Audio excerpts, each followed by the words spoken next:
કૃષ્ણયુગ પહેલાંની મહાદેવની સ્થાપના થયેલી છે એવું ઇતિહાસમાં કહેવામાં આવ્યું છે.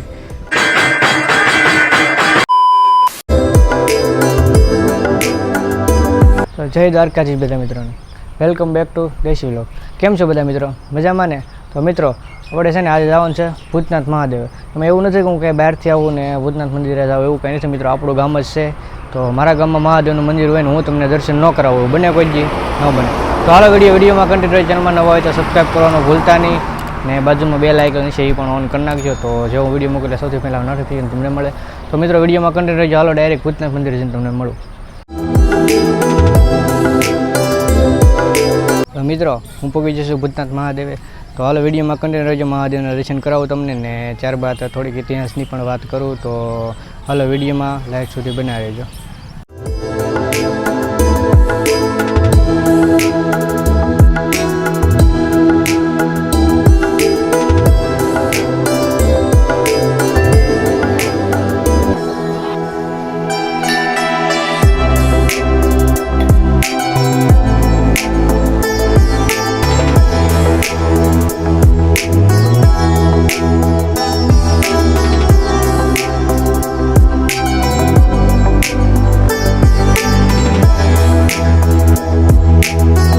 ત્યારબાદ અહીંયા મિત્રો છે ને ધૂણો છે.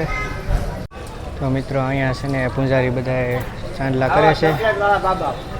મહાદેવ કંઈક મહાદેવ જેવું હોય પાટી.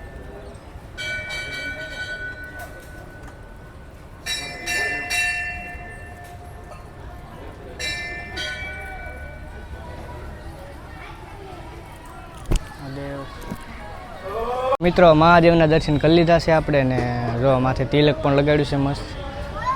બહુ મજા આવી ભાઈ મહાદેવના દર્શન કરીને.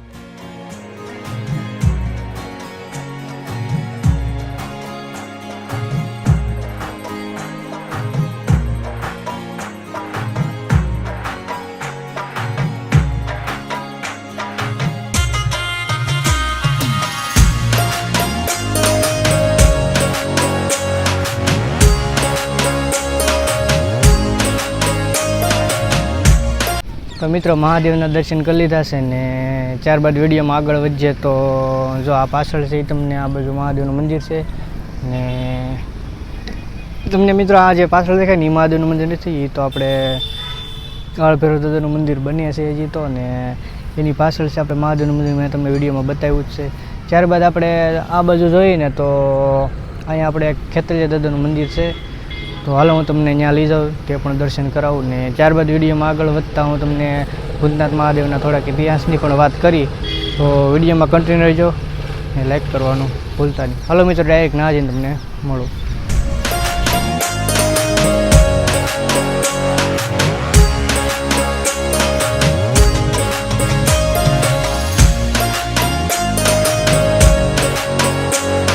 તો મિત્રો મેં તમને હમણાં કીધું ને કે ખેતલિયા દાદાનું મંદિર છે. તો તમે પાછળ જોવો એ ખેતલિયા દાદાનું મંદિર છે ને હાલો હું તમને પહેલાં તો દર્શન કરાવું ને ત્યારબાદ હું તમને વિડીયોમાં આગળ વધીએ. હાલો મિત્રો ખેતલિયા દાદાનું મંદિર પણ ઘણા જૂના સમયથી છે. અમે જ્યારે નાના હતા ને ત્યારે અહીંયા રમવા આવતા ને તો બધા એમ કહેતા કે ખેતલિયા દાદા દૂધ પીવા આવે એમ.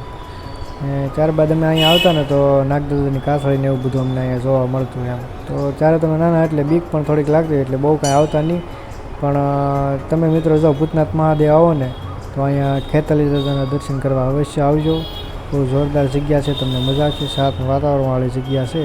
તો મિત્રો અહીંયા પણ દર્શન કરવા આવવાનું ભૂલતા નહીં. તો મિત્રો ખેતલિયા દાદાના દર્શન કરી લીધા છે ને ત્યારબાદ હવે થોડાક આપણે મહાદેવના મંદિર નજીક જઈએ ને ત્યારબાદ હું તમને થોડી ઘણી આગળ વિડીયોમાં ઇતિહાસ વિશે કહેવાનો હતો એ થોડું ઘણું કહું. હાલો વિડીયો કન્ટિન્યુ રહું, હું તમને મળું. તો મિત્રો આપણે છે ને વ્લોગ બનાવવા તો આવ્યા છીએ, પણ એમાં એવું છે ને ભાઈ અહીંયા થોડુંક પબ્લિક હોય કે નહીં એટલે આપણને થોડુંક આમ બોલવામાં થોડુંક કેવરાવે, તો એ તમે એડજસ્ટ કરી લેજો થોડુંક. ને બંનેમાં આપણે જેમ બને હું તમને છે ને વધારે માહિતી દેવાનો પ્રયત્ન કરીશ, પણ હવે એમાં એવું છે આપણું ગામ છે એટલે થોડું ઘણું કહેવરાવ તો ખરી ને બધા આપણા જાણીતા હોય એવું બધું હોય એમ. બાકી તો તમને દર્શન તો કરાવ્યા જ છે મિત્રો. તો મિત્રો કંઈક આ રીતનું અમારે ભૂતનાથ મહાદેવનું લોકેશન છે. અહીંયા આપણે ભૂતનાથ ગેટ છે, આ મોવા હાઈવે છે અહીંયા, ને આ બધું ખેતલિયા દાદાનું મંદિર. ને મિત્રો અહીંયા છે ને હમણાં આ બધું છે ને આ બધું હમણાં ઓલા કહે ને એમાં અપડેટ થયું ને કર. પહેલાં એ કાંઈ હતું નહીં, પહેલાં મકાન જ હતા ખાલી પૂંજારીને રહેવા માટે. ને ત્યારબાદ આપણે આમ ગણો ને તો અત્યારે હાલમાં તો ઘણો સુધારો થઈ ગયો. એક આ કાળ ભૈરવ દાદાનું કે એમ કંઈક મંદિર પણ બને છે, એક પહેલાં કાંઈ હતું નહીં ને હોય તો બહુ ખબર નહીં, કદાચ જો જૂનું નાનકડું મંદિર હોય તો કાંઈ ખબર નહીં. પણ હવે અત્યારે તો ભવ્ય મંદિર બને છે, જે ટૂંક સમયમાં આમ તો એને બની ગયું એટલે હવે થોડું ઘણું કામ જ બાકી છે. હવે કંઈ જાદુ તો કંઈ છે નહીં. બાકી તો મિત્રો આ રીતનું છે આજના વ્લોગમાં. ને ત્યારબાદ મિત્રો આપણે ઇતિહાસની થોડીક વાત કરીએ તો ભૂતનાથ મહાદેવનો ઇતિહાસ કૃષ્ણયુગ પહેલાંની તેમની સ્થાપના થયેલી છે એવું ઇતિહાસમાં દર્શાવશે. કૃષ્ણયુગ પહેલાંની સ્થાપના થયેલી હોય એટલે તમે સમજો કે ભગવાનના સમય દરમિયાનની મહાદેવની સ્થાપના થયેલી છે. ત્યારબાદ કુંદનપુરના રાજાની દીકરી રૂકમણીના લગ્ન કોઈ શિશુપાલાએ નક્કી કર્યા. તે વિવાહ રૂકમણીને પસંદ ન હતા. તે પોતે જ તે પોતાનું જીવન કૃષ્ણને અર્પણ કર્યું હતું. ત્યારબાદ રૂકમણીએ દ્વારકા કૃષ્ણ ભગવાનને સંદેશો મોકલાવ્યો કે તમે મને અપહરણ કરીને લઈ જાઓ. ત્યારે ત્યારબાદ તે છે રૂકમણી પોતે ભવાની મંદિર પૂજા કરવા જાય છે અને કૃષ્ણ ભગવાન પોતે તેને અપહરણ કરીને લઈ જાય છે. ત્યારબાદ તે રસ્તામાં અહીંયા ભૂતનાથ મહાદેવ આરામ કરવાનું નક્કી કરે છે. ત્યારે તો આપણે ભૂતનાથ મહાદેવ કાંઈ આમ ગામડું કે એવું કાંઈ તો હોય નહીં. ત્યારે કૃષ્ણ ભગવાનના સમયની વાત એટલે વિશાળ જંગલ ને એક વડલો હતો. ત્યારબાદ નીચે ભગવાન શિવની સ્થાપના થયેલી હતી ને બાજુમાં એક વાવ હતી એવું ઇતિહાસમાં કહેવામાં આવ્યું છે. ને ત્યારબાદ જ્યારે તે કૃષ્ણ ભગવાન બાજુની વાવમાંથી જળ ભરીને અભિષેક કરવા બેઠા ત્યારે અચાનક જ તે રૂકમણીના ભાઈ સેના લઈને પહોંચી ગયા. ત્યારે શિવ ભગવાને પોતે પ્રસન્ન થઈને કૃષ્ણ ભગવાનને કહ્યું કે ભગવાન તમે જળ અભિષેક શરૂ રાખો, હું જ તે સેનાને નષ્ટ કરી દઉં. ત્યારે ભૂતનાથ મહાદેવનું નામ ઝરમરિયા મહાદેવ તરીકે જાણીતું હતું એમ. ત્યારે તે ઝરમરિયા મહાદેવે ભૂતાવળ ઉત્પન્ન કરીને રૂકમણીના ભાઈની સેનાને નષ્ટ કરી હતી. ત્યારથી જ તે ઝરમરિયા મહાદેવનું નામ ભૂતનાથ મહાદેવ પડ્યું હતું. તો મિત્રો આ રીતનો કાંઈક આપણે ભૂતનાથ મહાદેવનો ઇતિહાસ છે. કૃષ્ણયુગ પહેલાંના ભગવાન શિવની સ્થાપના થયેલી હોય એટલે તમે વિચારી શકો કે કેટલો પ્રાચીન સમયનો ઇતિહાસ છે. તો મિત્રો આ રીતનો કાંઈક આપણે ભૂતનાથ મહાદેવનો ઇતિહાસ છે. તમને જોકે મને બહુ આપણે ઇતિહાસની બહુ ખબર નથી, પણ મને જ્યાં સુધી ખબર છે ને તો કાંઈક આ રીતનો આપણે ભૂતનાથ મહાદેવનો ઇતિહાસ છે એમ. ત્યારબાદ આપણે મહાદેવનો ઇતિહાસની વાત કરીએ ને તો આપણે ભાદરોડ પણ ભદ્રેશ્વર મહાદેવ છે, તેનો પણ કંઈક અલગ ઇતિહાસ છે એમ. તો મિત્રો આ રીતનો કાંઈક આપણે ભૂતનાથ મહાદેવનો ઇતિહાસ છે. ત્યારબાદ હું તમને છે ને ફરીવાર પાછા મહાદેવના દર્શન કરાવું ને ત્યારબાદ આપણે વિડીયોને અંત આપીએ, કેમ કે વિડીયો પણ લાંબો થઈ જશે જોકે.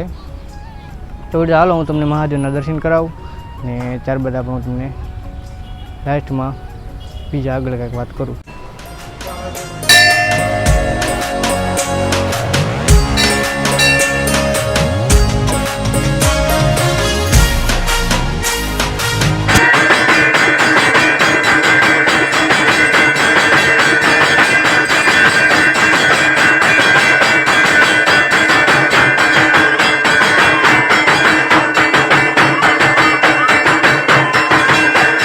મિત્રો મેં તમને ફરીવાર મહાદેવના દર્શન કરાવી દેશે. તો આપણે આજનો વિડીયો અહીંયા જ પૂર્ણ કરીએ. મળીએ આપણે બીજા વિડીયોમાં. ચેનલમાં નવા હોય તો સબસ્ક્રાઈબ કરી નાખજો, લાઇક કરી નાખજો અને તમારા 5 મિત્રોને શેર કરજો, જેથી અમને પણ ઘણો બધો સપોર્ટ મળે. તો મિત્રો આજનો વિડીયો અહીંયા સુધી જ તે.